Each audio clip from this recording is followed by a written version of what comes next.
الحمد لله رب العالمين والصلاة والسلام على أشرف الأنبياء والمرسلين نبينا محمد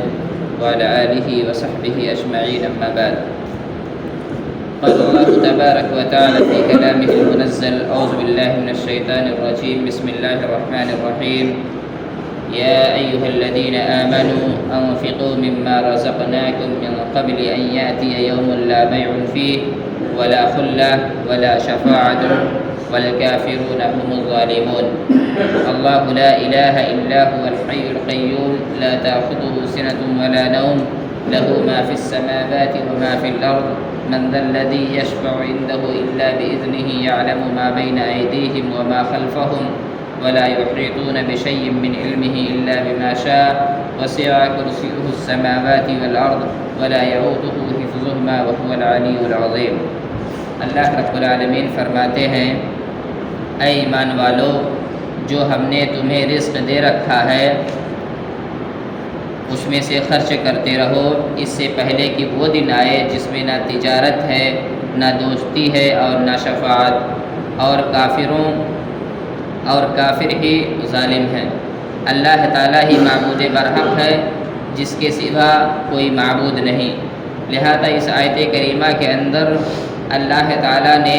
رزق سے خرچ کرنے کا حکم دیا ہے کہ اگر اللہ تعالیٰ نے آپ کو جو کچھ بھی دیا ہے، آپ اسے خرچ کر کے توشہ آخرت تیار کیجئے، آخرت کا توشہ تیار کیجئے، تاکہ آپ کا خرچ، آپ نے جو کچھ اللہ رب العالمین کے راستے میں خرچ کیا ہوا ہے، کل قیامت کے دن وہ آپ اللہ رب العالمین سے وصول سکو۔ اور اللہ تعالیٰ ایسا نہیں ہے کہ اگر آپ نے اللہ کے راستے میں 100 روپے خرچ کیا تو اللہ بدلے میں 100 روپے ہی لوٹائے گا، ہرگز نہیں، بلکہ اللہ رب العالمین 100 روپے کے بدلے میں 700 روپے لوٹائے گا، بلکہ اس سے بھی زیادہ اللہ رب العالمین لوٹائے گا۔ لہذا اللہ رب العالمین کے راستے میں خرچ کرنے سے کبھی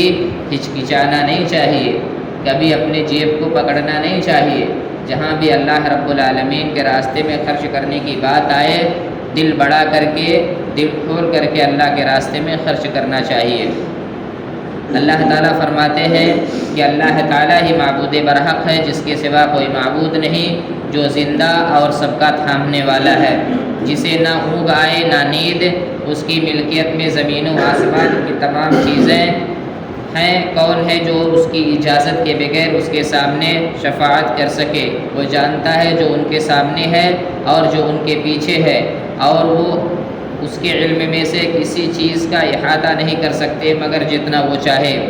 یہ آیت الکرسی ہے، جس کی بڑی فضیلت صحیح احادیث سے ثابت ہے۔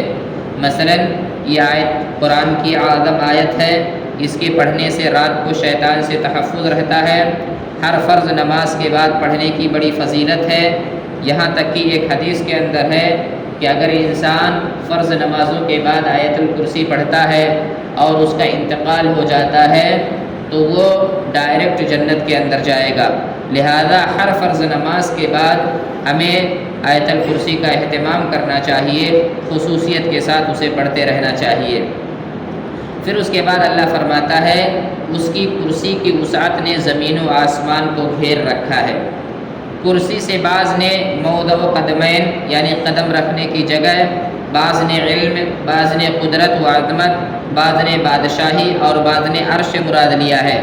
لیکن صفات باری تعالیٰ کے بارے میں محدثین اور سلف کا یہ مسلک ہے کہ اللہ تعالیٰ کی جو صفات جس طرح قرآن و حدیث میں بیان ہوئی ہیں، ان کی بغیر تعویل اور کیفیت بیان کیے ان پر ایمان رکھا جائے۔ اس لیے یہی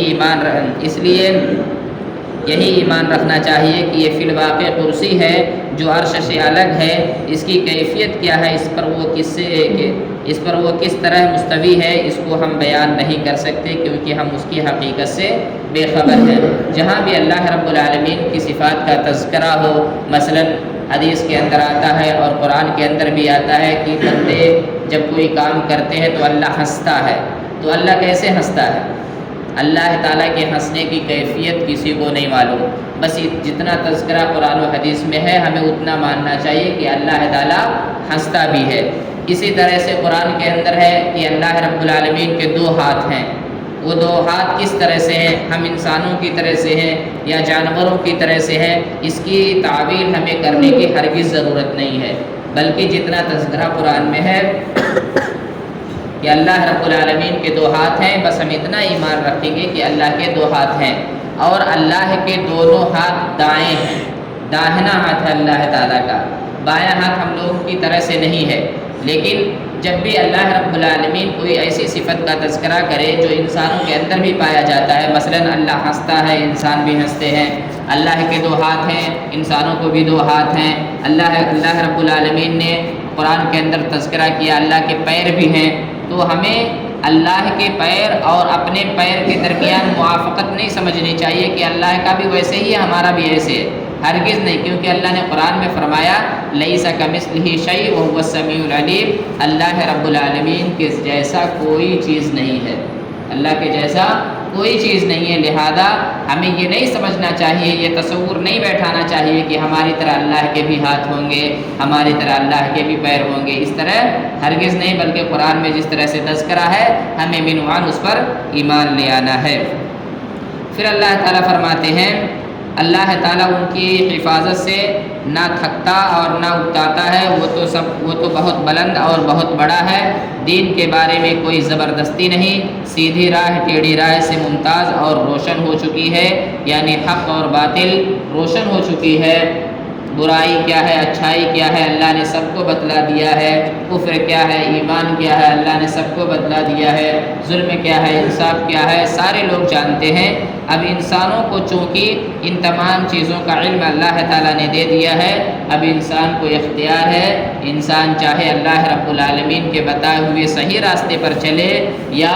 برے راستے پر چلے، اگر صحیح راستے پر چلتا ہے تو ایسی صورت میں اس کا ٹھکانہ جنت ہوگا، اور اگر برے راستے پر چلتا ہے تو اس کا ٹھکانہ جہنم ہوگا۔ اس سلسلے میں ایک چیز میں واضح کر دینا چاہتا ہوں، بعض لوگ کہتے ہیں چونکہ ہماری تقدیر لکھی جا چکی ہے اور ہم اپنی تقدیر کے مطابق زندگی جی رہے ہیں، یعنی اگر ہماری تقدیر میں لکھا ہوا ہے کہ ہم نماز نہیں پڑھیں گے تو ہم نماز کیسے پڑھ سکتے ہیں، یا ہماری تقدیر میں لکھا ہوا ہے ہم نماز پڑھیں گے تو ہم ہر حال میں آ کر کے مسجد میں نماز پڑھیں گے۔ دیکھیے تقدیر میں تو ساری چیزیں لکھی جا چکی ہیں، لیکن تقدیر کے بعد اللہ تعالیٰ نے آپ کو اختیار بھی دیا ہے، تقدیر کے بعد اللہ تعالیٰ نے آپ کو اختیار دیا ہے، آپ کو بتا دیا ہے صحیح کیا ہے برا کیا ہے، اس اختیار کو آپ استعمال کرتے ہوئے صحیح راستہ چنیں یا برا راستہ چنیں۔ اگر آپ صحیح راستہ چنتے ہیں تو اللہ رب العالمین آپ کی تقدیر کو بدل بھی دے گا، کیونکہ حدیث کے اندر آتا ہے کہ لا يرد القضاء الا الدعاء، دعا کے ذریعے قضا اور